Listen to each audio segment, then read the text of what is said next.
गढ़नगर नाम के राज्य का राजा अम्बरीश अपने दरबार में मौजूद था।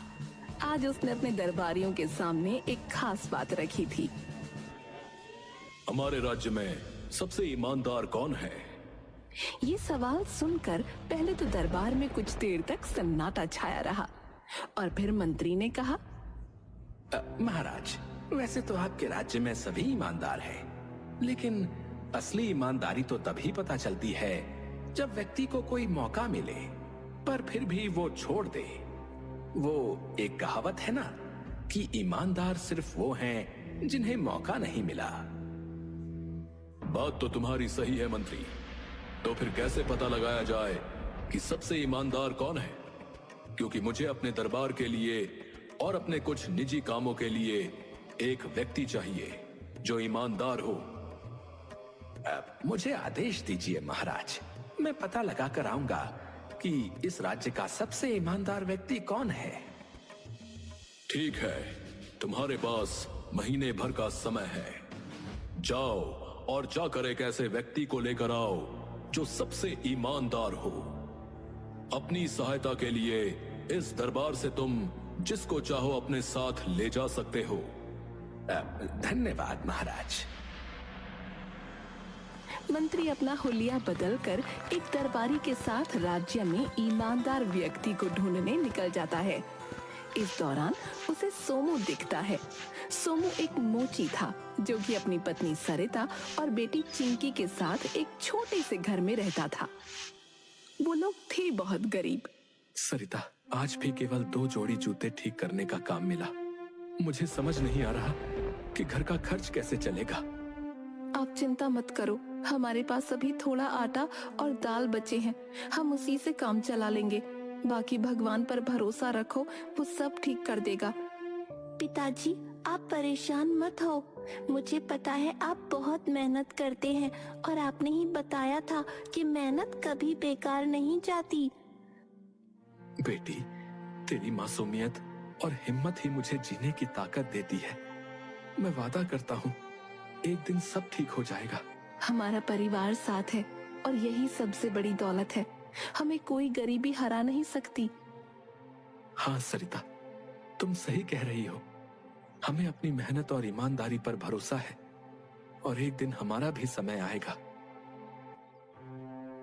इतना कठिन जीवन होते हुए भी उनकी बातचीत में दर्द के साथ उम्मीद की झलक थी और यही देखकर मंत्री ने सोमू पर नजर रखने की सोची।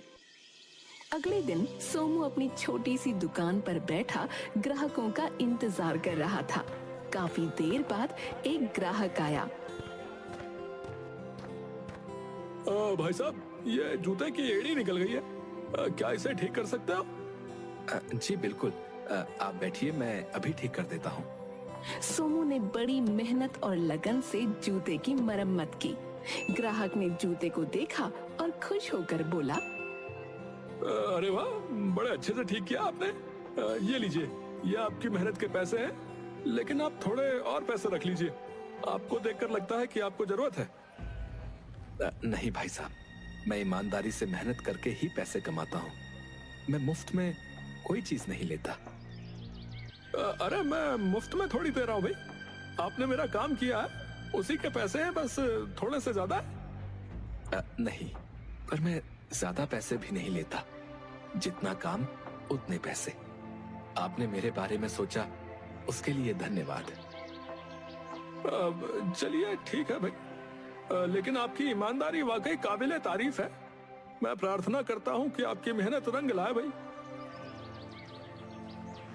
ग्राहक सोमू की तारीफ करता हुआ चला गया। पास में खड़ा मंत्री और दरबारी ये सब देख रहे थे। वो दोनों सोमू की ईमानदारी से बहुत प्रभावित हुए। ये आदमी सच में बहुत ईमानदार है।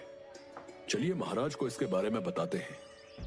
हाँ, तुमने सही कहा, ये ईमानदार तो है, लेकिन हम बिना इसकी परीक्षा लिए इसे महाराज के पास नहीं ले जा सकते। कहीं तब इसने कोई गलती कर दी तो महाराज की तलवार होगी और हमारी गर्दन। हाँ, ये बात भी सही है। तो सोचिए कि इसकी परीक्षा कैसे ली जाए।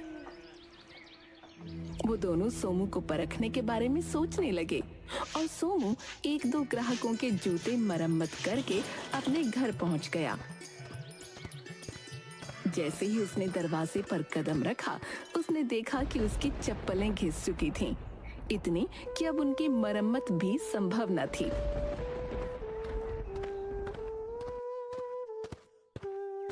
ओह, अब तो मेरी चप्पलें भी टूट गई। इसी की कमी थी बस कि चप्पलों और जूतों की मरम्मत करूं और खुद नंगे पैर घूमूं। उसके पास नई चप्पलें खरीदने के पैसे नहीं थे, क्योंकि जो थोड़े बहुत पैसे थे वो तो खाने के लिए ही कम पड़ रहे थे। हमारी भी चप्पलें टूट गई हैं, अब हम नंगे पांव कैसे चलेंगे? पिताजी, हम नई चप्पलें कब खरीदेंगे? सरिता, चिंकी, मुझे माफ करना, अभी हमारे पास पैसे नहीं हैं। पहले हमें खाने की चिंता करनी होगी। ए जी, आप चिंता मत करो, हम नंगे पांव भी रह सकते हैं, लेकिन भूखे नहीं। हाँ पिताजी, हम सब मिलकर इस कठिनाई को भी पार कर लेंगे। मुझे चप्पलें नहीं चाहिए। चिंकी के मुंह से ये बात सुनकर सोमू को रोना आ गया। वो अपने आंसू छुपाने के लिए मुंह धोने लगा। उनकी गरीबी ने उन्हें नंगे पांव चलने पर मजबूर कर दिया था और नंगे पांव चलने की वजह से चिंकी को ठंड लग गई और वो बहुत बीमार पड़ गई। सरिता, चिंकी की हालत बहुत खराब है, मैं वैद्य को बुलाकर लाता हूँ। सोमू दौड़ते हुए गया और वैद्य को बुला लाया। वैद्य जी, मेरी बेटी बहुत बीमार है, कृपया उसका इलाज कर दें। देखो सोमू, मैं मुफ्त में इलाज नहीं कर सकता, मेरा भी परिवार है। वैद्य जी, कृपया मेरी बेटी की जान बचा लीजिए। हमारे पास अभी पैसे नहीं हैं, पर हम जल्द ही चुका देंगे।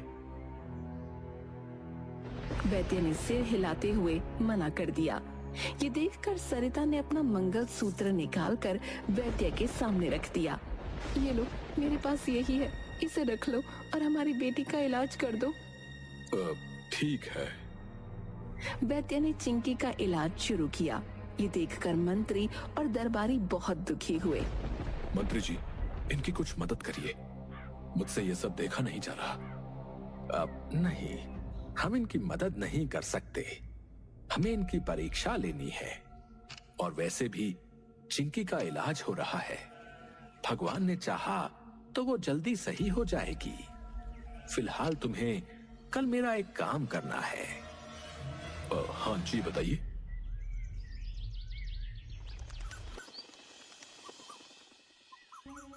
अगले दिन मंत्री के कहने पर दरबारी सोमू की दुकान के पास से गुजरता है और जानबूझकर अपना एक सिक्का गिरा देता है। सोमू उस सिक्के को उठाता है और तुरंत दरबारी के पीछे दौड़ता है। महाराज, महाराज, आपका सिक्का गिर गया था, कृपया इसे रख लीजिए। तुम बहुत ईमानदार हो, इसे तुम ही रख लो। नहीं महाराज, मैं सिर्फ मेहनत का ही खाता हूँ, कृपया इसे आप ही रख लें। दरबारी सोमू की ईमानदारी से प्रभावित होकर वापस मंत्री के पास गया और सारी घटना बताई। मंत्री जी, सोमू सचमुच बहुत ईमानदार व्यक्ति है, उसने मेरा गिराया हुआ सिक्का भी नहीं रखा। ये बहुत अच्छा है, लेकिन हमें एक आखिरी परीक्षा लेनी होगी। आपको शर्म नहीं आती? एक गरीब व्यक्ति को इतनी बार परीक्षा में डाल रहे हैं, उसकी ईमानदारी तो साफ साफ दिख रही है। मुझे पता है, लेकिन राजा अम्बरीश को इस बात का पूरा विश्वास दिलाने के लिए हमें ये आखिरी परीक्षा भी लेनी होगी।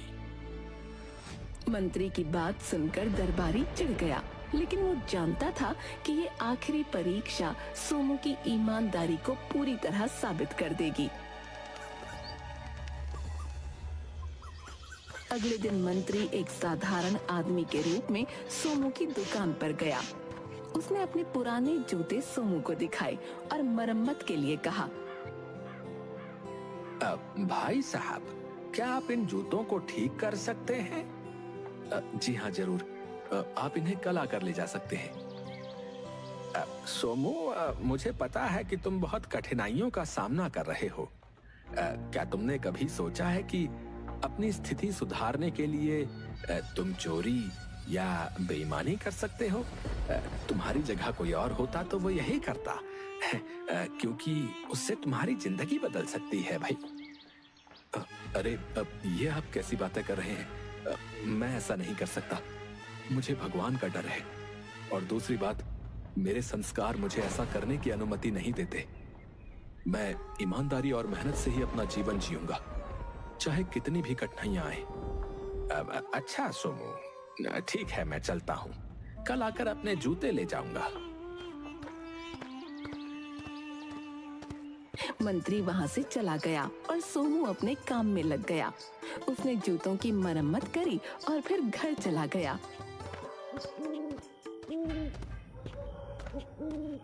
रात का समय था और सोमू अपने घर में बैठा था। उसी समय मंत्री और दरबारी उसकी खिड़की के पास आए और बातें करने लगे ताकि सोमू उनकी बातें सुन सके। सुनो, इस मोची को जिसने जूते दिए थे, उसने जूतों के तलों में हीरे छिपाए हैं। हाँ, हमें आज रात ही उन हीरो को चुराना होगा। ये मोची पक्का उन जूतों को अपने घर में ही छिपाए होगा। सोमू ने उनकी बातें सुन ली और चिंता में पड़ गया। वो तुरंत अपनी दुकान की ओर दौड़ पड़ा। जैसे ही मंत्री और दरबारी ने सोमू को भागते हुए देखा, मंत्री ने कहा, देखा, इसे लालच आ गया। तुम इसे बड़ा ईमानदार समझ रहे थे, इसका भी ईमान डोल गया।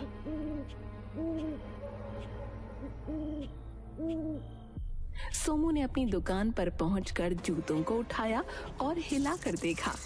आवाज से वो समझ गया कि उसमें सचमुच हीरे हैं। उसने जूतों को संभाल कर रखा और दुकान के बाहर सो गया। अगले दिन मंत्री अपने जूते लेने उसके पास पहुंचा। तुम्हारा बहुत बहुत धन्यवाद। वैसे तुम्हें पता है, इन जूतों में मैंने हीरे छुपा कर रखे हैं। मैंने तुम्हें जूते तो दे दिए थे, लेकिन मैं सोच रहा था कि कहीं तुम मेरे हीरे ना चुरा लो। अब ऐसे जूते आपको मुझे नहीं देने चाहिए थे। ये तो अच्छा हुआ कि कल मैंने दो चोरों को बातें करते सुन लिया। इससे मुझे पता चल गया कि इसमें हीरे हैं, तो मैं इसकी रखवाली करने यहाँ आ गया, वरना ये चोरी हो जाते। मंत्री को ये सुनकर बहुत हैरानी हुई, क्योंकि वो सोच रहा था कि सोमू को लालच आ गया है, पर वो तो असल में हीरों की रखवाली करने आया था। मंत्री वहां से चला गया और थोड़ी देर बाद अपने असली रूप में कुछ सिपाहियों के साथ वापस आया और सोमू को ले जाने लगा।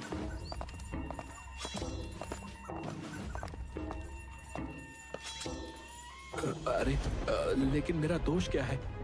चुपचाप चलो, महाराज ने तुम्हें बुलाया है। वो लोग उसको लेकर दरबार में पहुंचे। ये बात सरिता को पता चली तो सरिता भी चिंकी के साथ फौरन वहां पहुंच गई। मंत्री ने राजा अमरीश को पूरी बात बताई और कहा, महाराज, आपने इस राज्य का सबसे ईमानदार व्यक्ति लाने को कहा था ना? मैं ले आया। ये है मोची सोमू।